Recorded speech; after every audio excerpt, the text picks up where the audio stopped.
Hey guys, welcome to Spooky University episode 2. Sorry this wasn't up yesterday. It was a little bit hectic and I didn't have time to change like 6 or 7 times and film each segment. Today, however, I am endeavoring to make sure I bring you a quality video with lots of good information. So, here we go. Most Lolita coordinates consist of a lot of different things. For example, you have headgear, like this rose headband I'm wearing. You have a dress or a blouse or skirt, jewelry. Typically you wear socks or stockings with some kind of Lolita type shoes. I'm wearing rocking horse shoes here. And usually you've got at least 1 or 2 petticoats underneath. Now this is perfectly fine for, a special occasion or a meetup. However, if you're going to college and you're going to be staying on campus a lot, wearing a full Lolita coordinate can be just a little bit, well, cumbersome actually. I mean, think about it. If you ride the bus to campus, your petticoat's going to get in the way. It's going to overflow onto like everybody else's seat. When you're walking to class, if it's a windy day, everybody's going to see your bloomers. And they might not understand that it's, safety underwear, basically. And when you're in class, if you have to go up and down aisles, your petticoats are probably going to be so fluffy you're going to be knocking people's stuff over. So, how do you wear Lolita on a college campus? I'm going to tell you.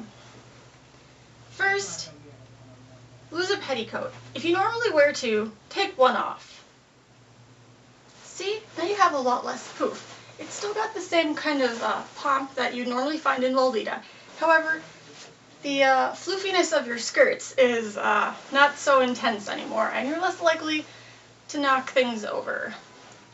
However, if it turns out that this is still too floofy for you and you're still having problems, well, why not lose the other one? And now you have no petticoat and your skirt's going to be ridiculously flat.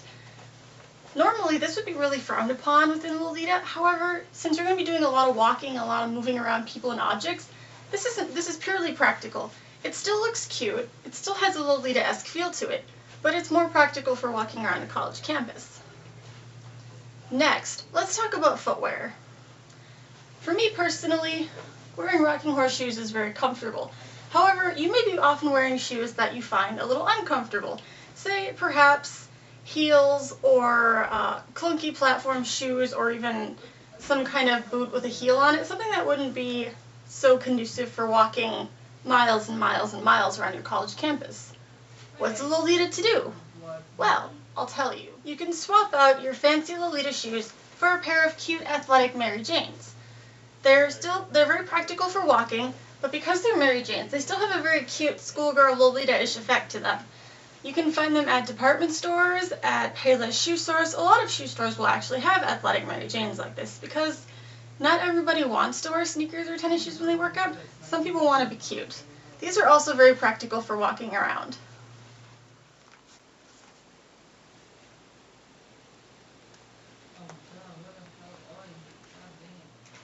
If your Lolita coordinates tend to be more on the gothic, punk, or aero Lolita side, you probably won't get as many compliments or comments on it. People are just going to assume you're part of the goth or punk subculture and generally treat you as they would any other member of that little group.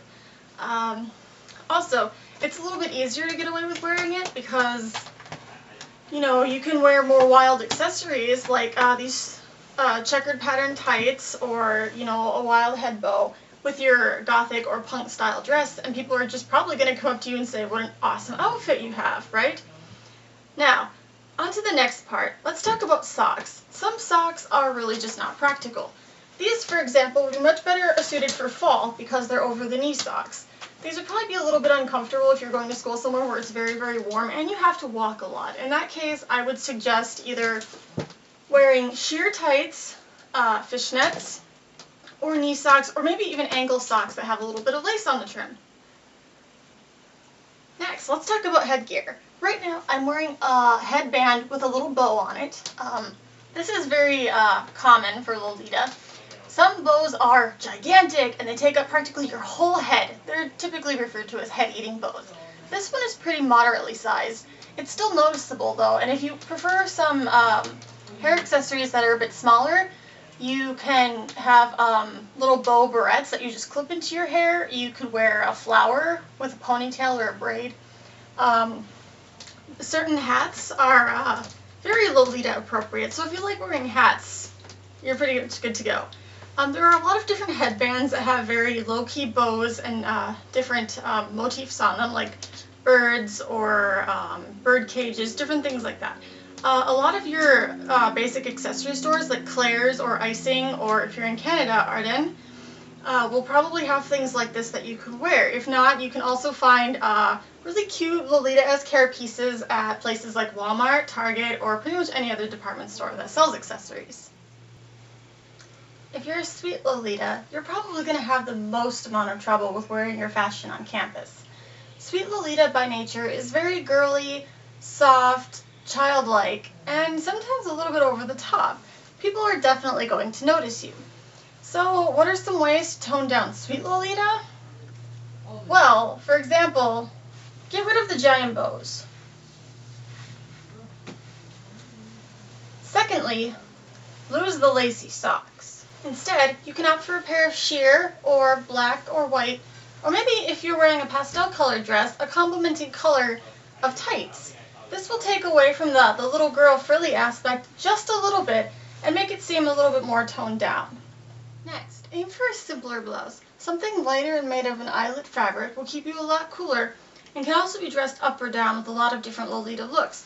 For example, this blouse could be worn with a different style jumper skirt under a dress. It could be worn with a very simple but elegant skirt, and it would also look nice in a regular casual coordinate that is non-Lolita. If you want to wear Lolita fashion in a more professional type setting, forget the frilly collars and the giant head bows and frilly socks. Instead, go for something a little bit more polished and high class. Instead of wearing frilly socks or knee socks, opt for a pair of simple tights that match the color of your dress or skirt. Pair that with a pair of nice heels or flats. I have these heel boots on here that are very cute. And wear a blazer or a nice fitted jacket over top. Instead of doing something fancy with your hair, simply pin it or tie it back with a cute bow or maybe a little barrette. If you want, you can wear a headband with a small bow on it, but nothing too upscale. This is perfect for example, a job interview, if the dress code is a little bit loose anyway. This is also really good if you want to try wearing Lolita for a school presentation or speech. This is nice for a more dressy opportunity. For example, if you are meeting friends for the first time, if you are going out to someplace a little bit more upscale, this is a nice way to wear Lolita in a very classy way. Now, if you want to simply tone it down after your presentation or a professional endeavor, simply remove the blazer, do up your hair in something a little bit more exciting. Perhaps you can add a head bow in or a really cute hat or something. For example, I'm going to wear this hat here. It's very Victorian-esque. It's reminds me of a schoolgirl hat, and it's got a floppy bow on the back. I'm simply going to plop that on. And if I want, I can actually remove these boots and wear something, perhaps Mary Jane's or Rocking Horse shoes instead. I think for the sake of this outfit, I'm going to keep them on, and then simply add a few more accessories, grab a cute handbag, and off you go. What if you want to wear your Lolita-style clothing in a coordinate that's not Lolita? Well, I'll tell you how. First, you can pair one of your favorite Lolita jumper skirts with a simple cardigan. Skip the petticoat, forgo any hair accessories unless perhaps you want a simple headband or a barrette, and pair it with a pair of sandals or cute flats. Me, I have these crochet white flats on, and they go very well with this outfit. You can also pair a Lolita-style blouse with a pair of black slacks or trousers for a more professional yet unique look. When dressing for the professional world, it's important to maintain a sense of sophistication and elegance, but that doesn't mean you have to forego all of your frillies. For example, this blouse has lace on the trim of the sleeves, some bows on the sides, and it has lace that buttons all the way down. It still looks like a very professional top.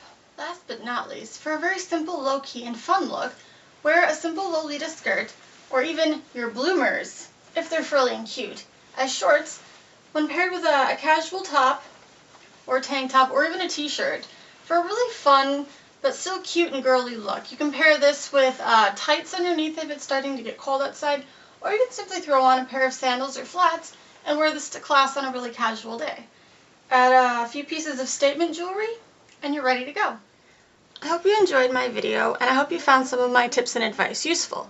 Remember, you don't have to take my word for it. You can wear Lolita however you want on campus in whatever way you feel comfortable. If you want to go completely over the top and wear a cake hat on your head, go for it. More power to you. If you prefer to doll yourself up in dark eyeshadow and black lipstick and wear your chunkiest platform boots and all of your cross and gothic paraphernalia, do it. Do whatever makes you happy.